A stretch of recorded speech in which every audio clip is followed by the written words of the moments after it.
আমি একটা এক্সাম্পল দেই ইদানিং বারবার। আপনারা চাচা আবু তালেবের নাম জানেন।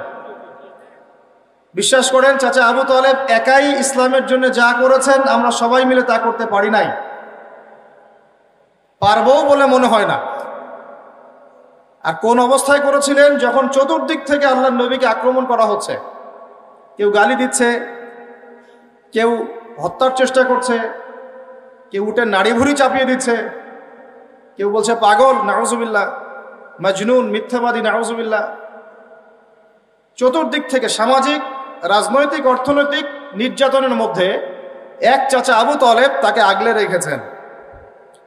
কিন্তু চাচা আবু তালেব শেষ পর্যন্ত মুসলিম হতে পারেন নাই। সাহাবীরা জিজ্ঞাসা করেছিলেন, ইয়া রাসূলুল্লাহ সাল্লাল্লাহু আলাইহি ওয়াসাল্লাম, নবীর নাম আসলেই দরুদ পড়বো, কি বলবো?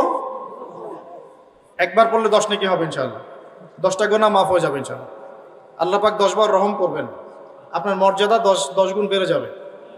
সবচেয়ে বড় কথা, আল্লাহর নবী আপনার জন্য সুপারিশ করবেন ইনশাআল্লাহ।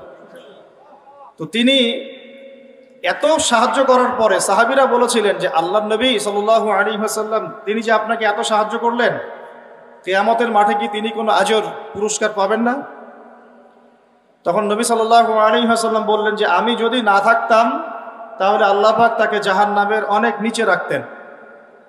আমার কারণে আল্লাহ পাক তাকে জাহান্নামের উঁচু স্থানে রাখবেন, যাতে তার পায়ের গোড়ালি পর্যন্ত আগুনে ডুবে থাকবে, এতেই তার মগজ টকবক করে ফুটতে থাকবে। বলি নাউজুবিল্লাহ। এখন আমরা কি একটু বুঝতে পারছি ভাই যে আল্লাহ পাক যে আমাদের সবাইকে মুসলিম পরিবারে জন্ম নেওয়ার তৌফিক দিয়েছেন, এই শুকরিয়াটা কি আমরা আদায় করতে পারবো? আজকে থেকে নিয়ে যদি আমরা কিয়ামত পর্যন্ত সেজদায় পড়ে থাকি, এই শুকরিয়াটা কি আপনি আদায় করতে পারবেন? কিন্তু এখন হতভাগা সেই মুসলিম পরিবারের ছেলে মেয়েরা নামাজ পড়ে না, নামাজ পড়ি না আমরা, যাকাত ফরজ হয়ে গেছে সেই কবে যাকাত দেই না, পর্দা করি না, দিনের জ্ঞান অর্জনের চেষ্টা করি না, কোরআন তেলাওয়াত করা শিখি না, একটু আলেমদের কাছে এসে পরামর্শ করব সেটা করি না, মাদ্রাসায় 2-একটা কিতাব পড়বো সেটা চেষ্টা করি না, আল্লাহ পাকের জমিনে যে আল্লাহ পাকের আইন মেনে চলবো সেটাও করি না।